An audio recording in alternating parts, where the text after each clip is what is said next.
Class 10 पिला हमर second chapter start हम है फास्ट चैप्टर तो अलरेडी सर जाइए द्वितीय चैप्टर आम कौन थी ना भारत में असहयोग आंदोलन और ओडिशा रे यार प्रभाव भारत में कौ आंदोलन होता ना असहयोग आंदोलन होता एवं ये ओडिशा रे यार प्रभाव किपर होता देखा तो जो असहयोग आंदोलन स्टार्ट होता पूर्व गोटे आंदोलन होता जोटा कहुए खिलाफत आंदोलन है खिलाफत आंदोलन कहुए फास्ट कथा कौन देना जो प्रथम विश्वयुद्ध रे तुर्की मित्र शक्ति विरुद्ध रे युद्ध करथिला तुम जानिछ तुर्की जो पढ़ी क्लास 9 रे हमर कोन वर्ल्ड हिस्ट्री पढ़ी प्रथम विश्वयुद्ध बेलू तुर्की का विरुद्ध रे युद्ध करुथिला ना मित्र शक्ति विरुद्ध रे करुथिला किंतु सेठी से कोन होइतिला ना परास्त होइतिला जितले परास्त हैला तो तुर्की को समस्त कोन कहले ना विभाजित करिया पई चेष्टा करले काहे जो राष्ट्र माने जितिथिले एठी माने कोन कले जितले तुर्की रो राष्ट्र माने कोन करे तुर्की टाकू समस्त माने भाग बांटी बेला लागिले सेही समय तांकर मुख्य किए थाए ना खलीफा माने थांती खलीफा माने कोन बा मुसलमान धर्मगुरु मान कौन कह जाए ना खलीफा बोली कह जाए से सुल्तान थे तुर्की तो से जो थिला पावरटा मैं जो शक्ति जी से शक्ति दिन को दिन कौन मैंने ह्रास हबार लगे जी क्षमता थिला से क्षमता से आउ दिगला ना कहीं यही तुर्की को विभाजन करके मित्र शक्तिर देश गुड़िक कौन कले ना भाग भाग करके निज शासन कले जब से शासन कले तार ये खलीफा मानकर सुल्तान मानकर कौन प्रकार क्षमता रही तो यही जिनसटा को यही मुसलमान मानकर धर्मगुरु जो खलीफा थे जो धर्मगुरु बा खलीफा जो मैंने थे तुर्कीर सुल्तान जिते से क्षमता से धीरे धीरे हरबार लगे से विरुद्ध में प्रथम भारत आंदोलन देखा देता जोटा कि दुई अली भाता करते जड़े हूँ किए ना शौकत अली आउ जड़े हूँ ये कौन ना मोहम्मद अली है शौकत अली मोहम्मद अली यही दुई भाई कौन करते ना खिलाफत आंदोलन कौन करते ना आरंभ करते तो खलीफा मान को समर्थन कर आंदोलन हो खिलाफत आंदोलन कहुए तो क्वेश्चन पचार खिलाफत आंदोलन क्या कहुए ना भारत दुई मुसलमान दुई अली भाता मोहम्मद अली और शौकत अली तुर्कीर सुल्तान मानकर क्षमतार ह्रास को नहीं जो आंदोलन भारत करते माने खलीफा मान समर्थन को भित्ति कर जो आंदोलन होता आम कौन कह ना खिलाफत आंदोलन बोली कहवा जदि एक मार्क पचार तो डायरेक्ट लिखिदेव 2 मार्क पचार टी डिस्क्राइब करके लिख गोटे मिनिट देन देख तो यही जो दुई अली भाता से कौन करते ना जिते करते कौन ना जे खिलाफत आंदोलन करते सपोर्ट करते मौलाना अबुल कलाम आजाद हकीम हजमल खां हसरत मोहानी ये जो अच्छा मौलाना अबुल कलाम आजाद सी हूँ रियल ना हूँ मुहिउद्दीन अहमद से जड़े नेतृत्व स्थानीय स्वाधीनता संग्रामी थे छाड़ भारतीय संविधान प्रणयन सभार सदस्य थे मोस्ट इंपोर्टाट सी हूँ भारत प्रथम शिक्षा मंत्री तो तुमको जिके बेसीस मिल गला भी तार भारत प्रथम शिक्षा मंत्री किए ना मौलाना अबुल कलाम आजाद पूरा नाम जी हूँ मुहिउद्दीन अहमद ता सहित से गोटे बही लिखी इंडिया विन्स फ्रीडम बही लिखी कौन ना इंडिया विन्स फ्रीडम ये गोटे मिलता भारत रत्न उपाधि कि मरणोत्तर थी 1992 मिलता मरणोत्तर माने मरवा पर उपाधिटा मिलता देख जिते चली कौन खिलाफत आंदोलन से हिंदू आ मुसलमान मान भर बहुत डिस्टर्बान्स थिला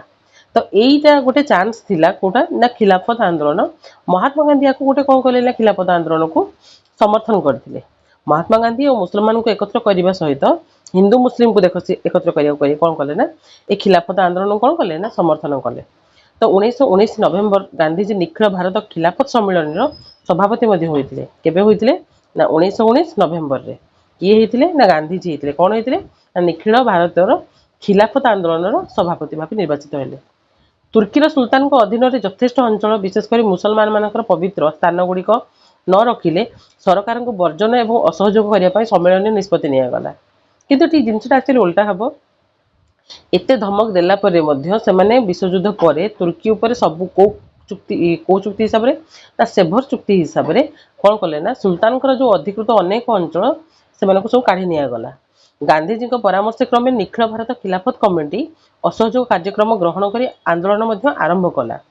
सेभर चुक्ति द्वारा कौ चुक्ति द्वारा तुर्की भाग कर सेभर चुक्ति द्वारा 1920 जून 9 तारिख में अलाहाबाद ठारे एक सर्वदलीय बैठकर आयोजन करागला कहापाई ना खिलाफत आंदोलन जो चली ये जो असहयोग आंदोलन एक्चुअली 1920 जून 9 तारिख कौटे अलाहाबाद एठारे गांधीजी नेतृत्व में खिलाफत कमिटी इंग्रेज सरकार सहित संपर्क चिन्ह करने निष्पत्ति नेला मुस्लिम लीग आ भारतीय जातीय कांग्रेस कौन करथिला ନା ସାହାଯ୍ୟ ମଧ୍ୟ କରିଥିଲେ। ଦେଖ ଏଇଠିକି ଆସ। 1920 ଅଗଷ୍ଟ 1 ତାରିଖରେ ଆନୁଷ୍ଠାନିକ ଭାବେ ଅସହଯୋଗ ଆନ୍ଦୋଳନ ଆରମ୍ଭ ହେଲା। ଏ କ୍ୱେଶ୍ଚିନ୍ଟା ଇମ୍ପୋର୍ଟାଣ୍ଟ ଅଛି। ତାହେଲେ ଆନୁଷ୍ଠାନିକ ଭାବେ ଖିଲାଫତ ସରି ଅସହଯୋଗ ଆନ୍ଦୋଳନ କେବେ ଆରମ୍ଭ ହୋଇଥିଲା ନା 1920 ଅଗଷ୍ଟ 1ରେ। କିନ୍ତୁ ଆରମ୍ଭ ହବା ଦିନ ସେଇଦିନ ଯୋଉଦିନ ପ୍ଲାନିଂ କରିଥିଲେ କି ନାଇଁ ଆମେ 1920 ଅଗଷ୍ଟ 1 ତାରିଖ ଦିନ ସେଟା କରିବୁ, ଆନ୍ଦୋଳନଟା ଆରମ୍ଭ କରିବୁ, ସେଇଦିନ ସକାଳୁ ଲୋକମାନ୍ୟ ବାଲ ଗଙ୍ଗାଧର ତିଲକଙ୍କର କଣ ହେଇଥିଲା ନା ଦେହାନ୍ତ ହୋଇଥିଲା। ତ ତାଙ୍କର ବିୟୋଗ ଆଉ ଶୋକ ପାଇଁ ଲୋକମାନେ କଣ କଲେ, ଆନ୍ଦୋଳନକୁ ଛାଡ଼ି ସେ ସବୁ ଶୋଭାଯାତ୍ରାରେ ଗଲେ। ଅସହଯୋଗ ଆନ୍ଦୋଳନ ଇଂରେଜ ସରକାରଙ୍କ ବିରୁଦ୍ଧରେ ମହାତ୍ମା ଗାନ୍ଧୀଙ୍କର ପରିଚାଳିତ ପ୍ରଥମ ଗଣ ଆନ୍ଦୋଳନ ଥିଲା। ଏଟା ବି ଗୋଟେ ଇମ୍ପୋର୍ଟାଣ୍ଟ କ୍ୱେଶ୍ଚିନ୍ ରହିପାରିବ। ମହାତ୍ମା ଗାନ୍ଧୀଙ୍କର ଦ୍ୱାରା ପରିଚାଳିତ ପ୍ରଥମ ଗଣ ଆନ୍ଦୋଳନ କଣ ନା ଅସହଯୋଗ ଆନ୍ଦୋଳନ। 1919 ଖ୍ରୀଷ୍ଟାବ୍ଦରେ ରାୱଲାତ ଆଇନ, ଜାଲିଆନବାଗ ହତ୍ୟାକାଣ୍ଡ ଭଳି ଅଭାବନୀୟ ଘଟଣା ଯୋଗୁଁ ଗାନ୍ଧୀଜୀ ଇଂରେଜ ସରକାରଙ୍କ ନୈତିକତା ଉପରୁ କଣ କରିଥିଲେ ନା ବିଶ୍ୱାସ ହରାଇ ଦେଇଥିଲେ। ଏଇ ଯୋଉ ଆସିଥିଲା ରାୱଲାତ ଆଇନ, ସେ କେତେଟା ରୁଲ ନେଇକି ଆସିଥିଲେ ଯୋଉଟା ଲୋକମାନଙ୍କୁ ପସନ୍ଦ ନଥିଲା। ଜାଲିଆନବାଗ ହତ୍ୟାକାଣ୍ଡ ପାଇଁ ହଣ୍ଟର କମିଶନ ପଠେଇଲେ, ସେ ହଣ୍ଟର କମିଶନ ବି ଅଲଗା ଟାଇପର ଥିଲା, ଯିଏକି ସମ୍ପୂର୍ଣ୍ଣ ରୂପେ କଣ ନା ଜେନେରାଲ ଡାୟରକୁ ହିଁ ସପୋର୍ଟ କରୁଥିଲା। ତ ଏଥିରେ ବି ଗାନ୍ଧୀଜୀ ଅଲରେଡି ଦୁଃଖରେ ଥିଲେ, ମାନେ ସରକାରଙ୍କ ବିରୋଧରେ କଣ କରୁଥିଲେ ନା ବିଶ୍ୱାସ ହଟେଇ ଦେଇଥିଲେ। ତ ସବୁ ଜିନିଷକୁ ଛିନ୍ନ କରିକି ସେ ଶାନ୍ତିପୂର୍ଣ୍ଣ ହିସାବରେ ଅହିଂସାରେ ଚାହିଁଲେ କି ଆନ୍ଦୋଳନ ପାଇଁ ଡାକରା ଦେଇଦେଲେ।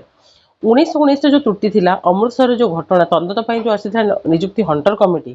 ବିବରଣୀ, ପକ୍ଷପାତିତା ତଥା ଭାରତ ମାନଙ୍କର ଇଂରେଜ ବିରୋଧୀ ଖିଲାଫତ ଆନ୍ଦୋଳନ ମହାତ୍ମା ଗାନ୍ଧୀଙ୍କ ଅସହଯୋଗ ଆନ୍ଦୋଳନର ଆହ୍ୱାନକୁ ସାକାର ମଧ୍ୟ କରିଦେଲା।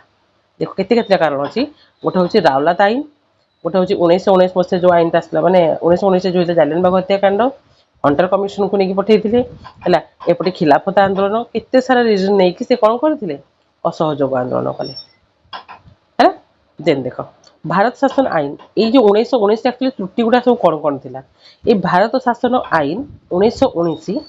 ଏଟାକୁ ଆଉ ଗୋଟେ ୱାଇଡ ମଧ୍ୟ କୁହାଯାଏ ମଣ୍ଟେଗୋ ଚେମ୍ସଫୋର୍ଡ। କାହିଁକି? କାରଣ ସେଇ ସମୟରେ ଏଇ ଯୋଉ ମଣ୍ଟେଗୋ ଥିଲେ, ଆଙ୍କ ନାଁ ହଉଛି କଣ ନା ଇଏ ଥିଲେ ଇଂଲଣ୍ଡର ବୈଦେଶିକ ସଚିବ ଏଡୱିନ ମଣ୍ଟେଗୋ।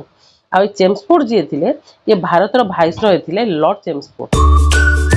क्वेश्चन पचारिबो भारत शासन आईन 1919 को आउ मध्ये कोन कुहा जाय ना मॉन्टेगो चेम्सफोर्ड आईन। यदि पचारिबो जे वैदेशिक सचिव किए थिले ना एडविन मॉन्टेगो थिले। आ चेम्सफोर्ड बा लॉर्ड चेम्सफोर्ड सी कोन थिले ना भारतर भाइसरॉय। से 1919 डिसेंबर 23 ठारो भारत शासन आईन को कोन करथिले ना प्रचलित करा गला। तो एठी गोटे क्वेश्चन भी अछि भारत शासन आईन 1919 केबे ठा प्रचलित हला ना डिसेंबर 23 ठारो। ताको मॉन्टेगो चेम्सफोर्ड आईन मध्ये कुहा जाय। ता ना एठी पूरा देछि। एथिरे कौन कौन त्रुटि थिला। प्रथम त्रुटि कौन थिला ना जदि जे भाइसरॉय हैला बा तांकर कार्यकारी परिषद मतलब किछि भाइसरॉय जी कोन से प्रदेशटा को देखुछि जदि से कोनोसी प्रकार जिंस को कोन माने तांकर संसद परिवर्ते माने कोन सब जिंस कार्यकारी हैला कि जिंस भूल भटका हैला से भारतर संसद रे उत्तरदायी नथिले से ब्रिटिश मंत्रिमंडल निकट रे उत्तरदायी रहिबे। माने घर आमर शासन आम उपरे हम सब जिनस जहाँ ये कसला से पड़ोसी घर को जाकि सब आम रिक्वेस्ट करवा यहाँ भूल थिला ना। तो से जिनस को लोक मैंने विरोध कले। सेकेंड जिनस कौन एठी जो कहार क्षमता को ह्रास कर दिगला ना प्रादेशिक स्तर में देश शासन क्षमता व्यवस्था अनुसार राज्यपाल अधीन में रखा जाइथिबा विभाग गुड़िक ठारू अपेक्षाकृत कम गुरुत्वपूर्ण विभाग मंत्रिमंडल माने एठी से गवर्नर को मोस्ट पावरफुल करथिले। मंत्रिमंडल पाखे कौन विशेषार पावर रहा ना माने मुख्य मुख्य सेक्टर गुड़ा सब देते गवर्नर को मंत्रिमंडल खाते किसी ना। तृतीय कौन आसला केंद्रीय हो प्रादेशिक माने राज्य सेंट्रल स्तर हो माने केंद्र स्तर हो कि राज्य स्तर हो व्यवस्थापक सभार सभ्य मानकर एथि कौन करा ना मुसलमान मानकर हिंदू मानकर सिख मानकर जो जो धर्म हिसाब से धर्म हिसाब से समस्त को बांटी दिगला और समस्त हिसाब से गोटे निर्वाचन मंडली गठित कर दिगला है। लास्ट थिला कौन लास्ट जोड़ा रोचे भोटदान क्षमता अधिकार अधिक संकुचित करागला। भोटदान अधिकार ओबीसी रिलीजन बेसिस धर्म आधार लोकर निर्वाचन मंडली तैयारी भाव भोटदान अधिकार वंचित करा मोर यही लीडरटा पसंद अच्छी ये मुस्लिम अच्छी मु हिंदू अच्छी मोर इच्छा अच्छी लीडर रहू तो मुझे भोट दे पारि कि मुस्लिम को भोट देवे हिंदू को भोट देवे यहाँ प्रोब्लेम होता। तापर कौ रिपोर्ट आसला हंटर कमिटी रिपोर्ट आसला देख ये जालियानबाग हत्याकांड केबे होता ना 1919 मसीहा जुलाई 13 तारिख दिन होता एटा। तो से समय कौन होती लॉर्ड हंटर आसी कौन करने 19 अक्टोबर में 14 तारिख में लॉर्ड हंटर नेतृत्व में एक कमिटी गठन करागला क्या जालियन बाग हत्याकांड को लेकिन किंतु देखागला यही कमिटी गठन केवल गोटे धूआं बाण माने नाम को मात्र गोटे देखाणिया आसीथिला। यही कमिटीर मुख्य जी दोषी थे ब्रिटिश लॉर्ड जनरल डायर एम कौन करथिला ना माने दंड दबा परिवर्तन 30,000 पाउंड कौन देथिला ना ब्रिटिश जनसाधारण ब्रिटिश लोक मैंने 30,000 पाउंड टका कौन करथिले माने देइथिले कोड़ा कहती उपहार स्वरूप देइथिले। तापरे 1920 मसीहा सेप्टेम्बर 4 रु 9 तारिख पर्यंत कलिकता ठारे कांग्रेस एक स्वतंत्र अधिवेशन अनुष्ठित होता। यही अधिवेशन में गांधीजी असहयोग प्रस्ताव कांग्रेस द्वारा निष्पत्ति भाव गृहीत है। 1920 डिसेम्बर मसरे नागपुर ठारे अनुष्ठित कांग्रेस वार्षिक अधिवेशन में यह अनुमोदित होता है। गांधीजी बलिष्ठ नेतृत्व में असहयोग आंदोलन चालु रखा निष्पत्ति निगला। जिते हंटर कमिशन हो कि भारत शासन आईन 1919 हो एम नीति देखला से कौन कले ना जो कलिकता ठारे जो कांग्रेस एक स्वतंत्र अधिवेशन होता केबे 1920 मसीहा सेप्टेम्बर 4 रु 9 यही अधिवेशन में गांधीजी असहयोग प्रस्ताव को कांग्रेस कौन कला गृहीत कला। 1920 डिसेम्बर मसरे नागपुर ठारे कांग्रेस गोटे वार्षिक अधिवेशन में आपको अनुमोदित एटी माने कौन करागला निष्पत्ति निगला हाँ हम ये अनुमोदित हो गला एक्सेप्ट कर दिगला है। तापर देखिए नेक्स्ट क्लास रे असहयोग आंदोलन एक्चुअली केमी चलला पुणी ओडिशा रे से केमती चलला गोपबंधु दास का भूमिका सब कौन अच्छी ये चित्तरंजन दास रहिले सेठी गोपबंधु दास रहिले देन ये पाठ पुणी सरजिव ठीक अच्छे ओके देन थैंक यू।